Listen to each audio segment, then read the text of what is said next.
నిర్మల్ జిల్లా బైంసా పట్టణంలో బంగారం అమ్మకాలు జీరో ప్రతిపాదికన విచ్చలవిడిగా కొనసాగుతున్నాయి. సరైన అనుమతులు లేకుండానే వ్యాపారులు వెండి షాపుల్లో సైతం గోల్డ్ అమ్మకాలు చేస్తున్నారు. బంగారం కొన్న వినియోగదారులు అది అమ్మాల్సి వచ్చినప్పుడు నానా తంటాలు పడుతున్నారన్న ఆరోపణలు ఉన్నాయి. పాత కొత్త రెండు మార్కెట్స్ లో దాదాపుగా 100కు పైగా షాపులు ఉండగా ఎక్కువ శాతం సిల్వర్ మర్చెంట్ల వద్దనే సాగుతోంది.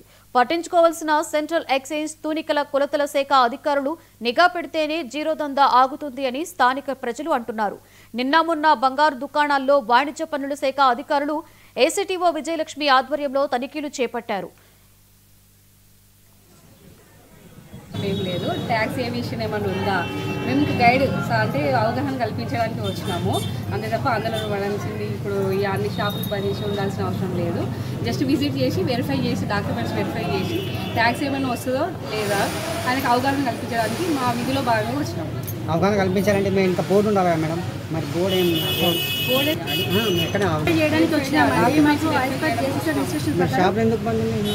షాపులు ఉన్నాయని ఇప్పటి వరకు ఎన్ని షాపులు ఇప్పుడే ఇక్కడ ఒకటి అయిపోయిందండి, మేము ఇంకొకటి చేసేది ఉంది.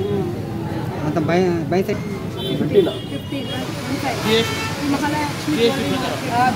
విజిట్ చేయడానికి డ్యూటీ మా జాబ్ స్టార్ట్ వాళ్ళు ఇచ్చిన టర్నోవర్ని బట్టి మేము వేరియేషన్ చెక్ చేయడానికి వచ్చిన 15 అండి. ఎవరెవరి దగ్గర ఎంత టర్నోవర్ ఉంది అదంతా చెక్ చేసుకోవడానికి వచ్చినాం. అంతే మేడం వైస్ చేస్తాం. మన సర్కిల్ నుండి వచ్చిరండి, మేము డివిజన్ ఆఫీస్ నుంచి వచ్చినాం. మేడం అంటే ఉదాహరణ చెప్తున్నాము. ఓనర్స్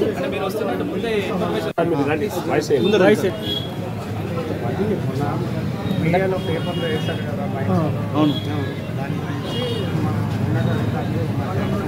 ఆర్డర్స్ ఇస్తే విజిట్ చేయడానికి అట్లా సైమల్టేనియస్లీ ఎవరైనా రిజిస్ట్రేషన్ తీసుకున్న వాళ్ళు ఉంటే నేను ఆ సర్కిల్ నుంచి మేడం వచ్చేది లైసెన్స్ తీసుకోవడం వల్ల లైసెన్స్ తీసుకోవడానికి.